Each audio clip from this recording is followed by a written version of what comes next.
My name is Jascha Grübel, and I'm a PhD student at ETH Zurich, and today I will present our work, the feasibility of dense indoor LoRaWAN towards passively sensing human presence.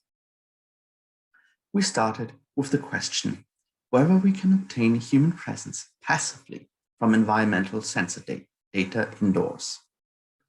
Previous work on human presence has mostly focused on room-level setups. A single sensor device is installed to measure different forms of presence. Activity measures binary indicators like an opened window.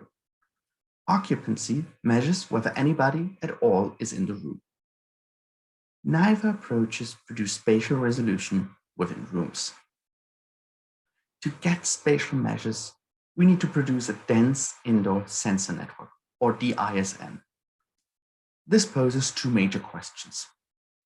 First, how feasible is this technologically? Second, how feasible is the data to derive spatial measures? In this paper, we will focus on the feasibility of the technology and only provide a preview of the feasibility of the data. Low power wide area networks, or LPWAN, are a natural choice in outdoor scenarios. An access point is used to wirelessly connect devices across large distances. They can handle devices with low accessibility, such as in forests, underground, or distributed in cities. Furthermore, they can work even with limited maintenance because of the robust design. Usually, they require very little power for transmission, and therefore can run without external energy supply for years on batteries. Environmental sensor data is usually tiny and does not require large bandwidth, so limited bandwidth poses no issues. Interestingly, these characteristics are also very useful for indoor applications. Amongst LPWAN implementations, the long-range wide area network, or LoRaWAN, is the most commonly used standard, exemplified by the rise of the Things network. LoRaWAN offers three advantages. It is an open standard backed by the industrial-based LoRaWAN Alliance, with the LoRa transceiver being the only proprietary technology. It uses the unlicensed industrial, scientific, medical, or ISM frequency bands, keeping costs low as no licensing is required. From an end-user perspective, LoRaWAN is reliable and easy to use as it only requires devices, a gateway, and a network server. Before we dive into our implementation, let me give you a quick recap of LoRaWAN and LoRa. Many of you may be experts, but I would like to take along everybody. In the LoRaWAN protocol, the encrypted data from a sensor device flows to some remote application on a server. The device uses a LoRa transceiver to send a message to the gateway. The gateway transforms the message to the Internet protocol to send it to the network server. The transmission is also encrypted on a second level. The payload is encrypted between device and network server, enabling a separation between transmission and content, underpinning services such as the Things network. Most commonly, LoRaWAN Class A devices are used. To conserve the most energy possible, they have an alloa-like receive time window after every transmission. That means the device can sleep most of the time and only expects transmission in these selected time windows. LoRa is based on a chirp from a lower to a higher frequency, or vice versa. This chirp produces robustness because of its duration and pattern. To start communication, the preamble is sent.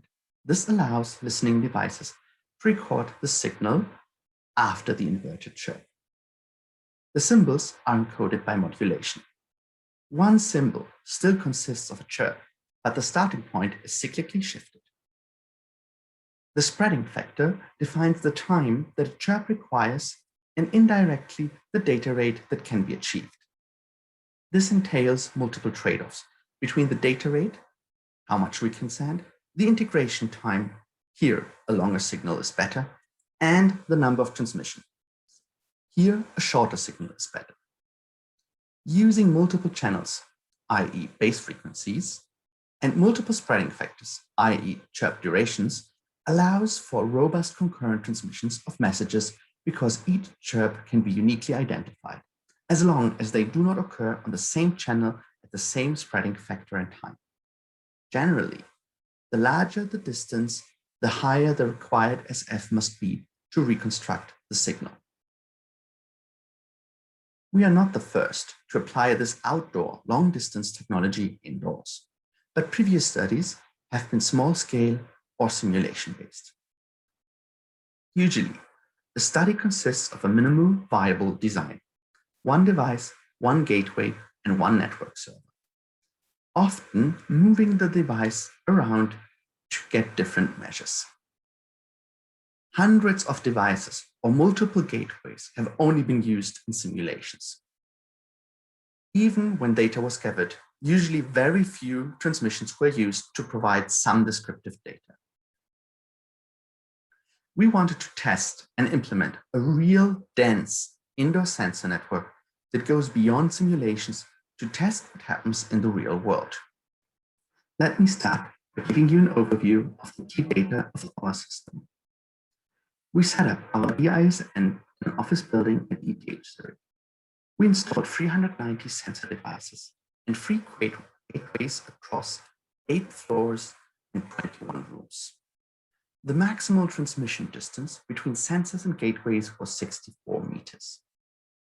Our collected data consists of 14 million received transmissions across all gateways, and a total of 23 million sensor data points were transmitted. This constitutes 5 months worth of data.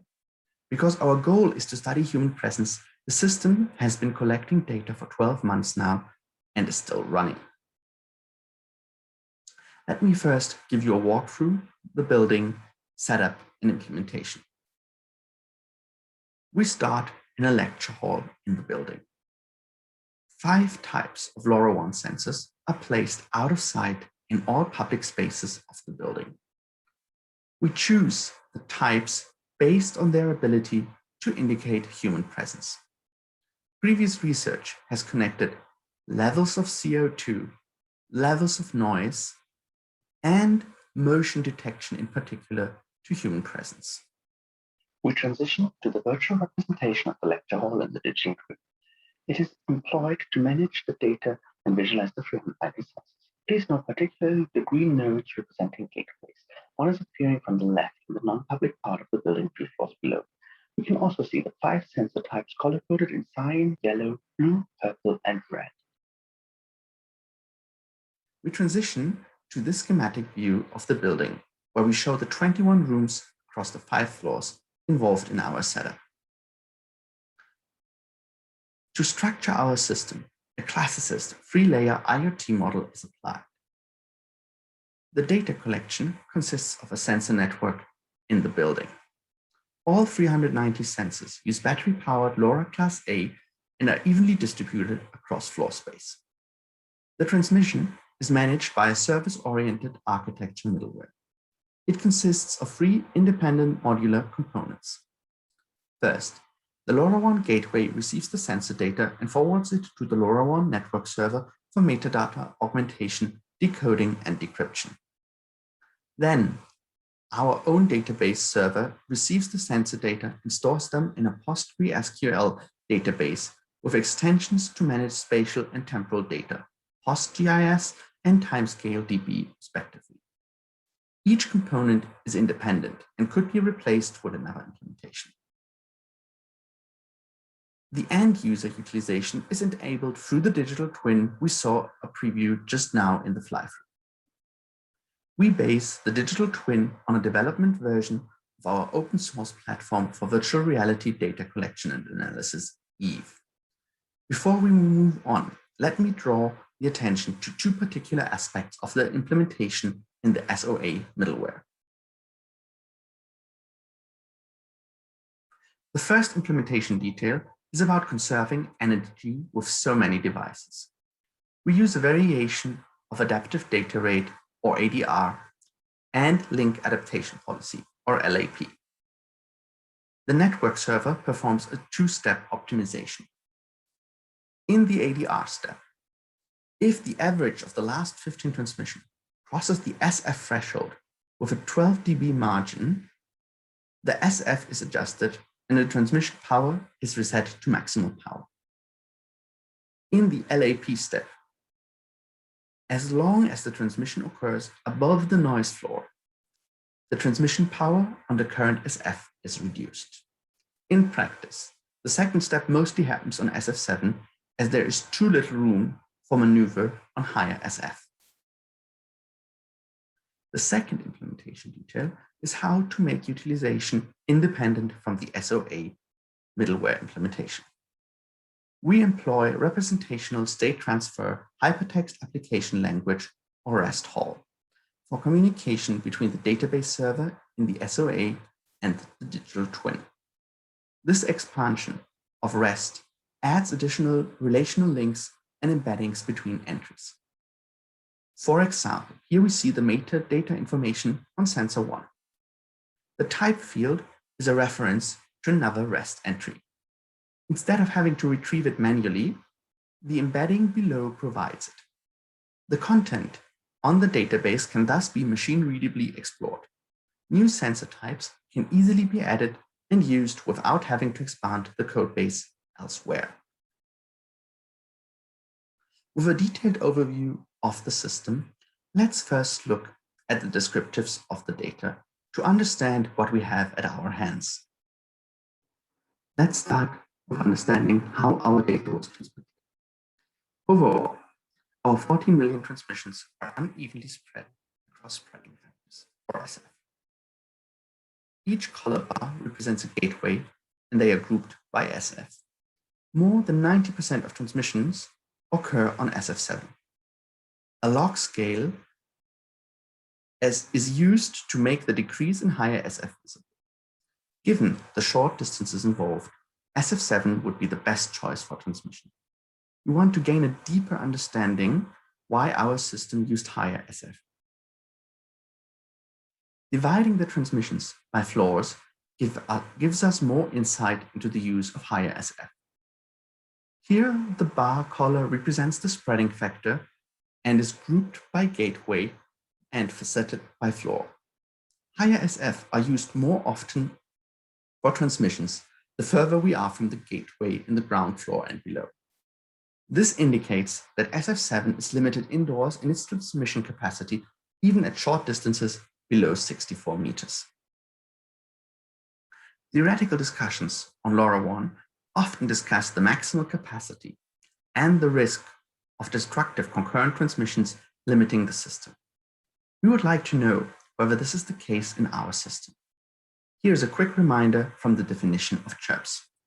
Destructive concurrent transmissions are sent at the same time on the same channel and at the same SF, whereas multi-channel concurrent transmissions are sent at the same time and the same SF, but on a different channel. The bars represent the count of how many concurrent messages were transmitted at the same time as the transmission, and are faceted by SF and whether they are destructive or multi-channel. We can see that most transmissions have 0 concurrent transmissions.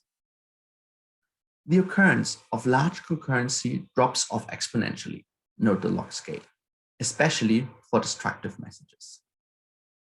But there is also an increase of concurrency at higher SF due to the longer transmission time, especially notable in multi-channel transmissions. Despite our setup being orders of magnitude larger than previous work, we conclude that in our setup, concurrency is still not an issue, with 0.29% destructive and 5.5% multi-channel concurrent transmissions of all transmissions. However, a trend can be observed that will play a more crucial role in an even denser system. We would also like to know how many transmissions we did lose in our system. The frame error rate, or FER, can indicate how many transmissions were completely lost. In this parallel set plot, each transmission is shown once per gateway. The first column consists of the 5 sensor types. The second column of the 3 gateways, and the last column of the status of a transmission at the network server. The diagonals indicate the status of transmissions across the system. We can see that most transmissions arrived safely at the network server, about 55%. Some transmissions were completely lost, about 8%. We use the frame count from the sensor devices to establish whether all transmissions are received in a sequence. A jump in the sequence indicates a frame that was not received by any gateway. Lastly, many transmissions could be restored because at least one gateway caught them, 37%. Note how every gateway would have lost transmissions if others had not received them.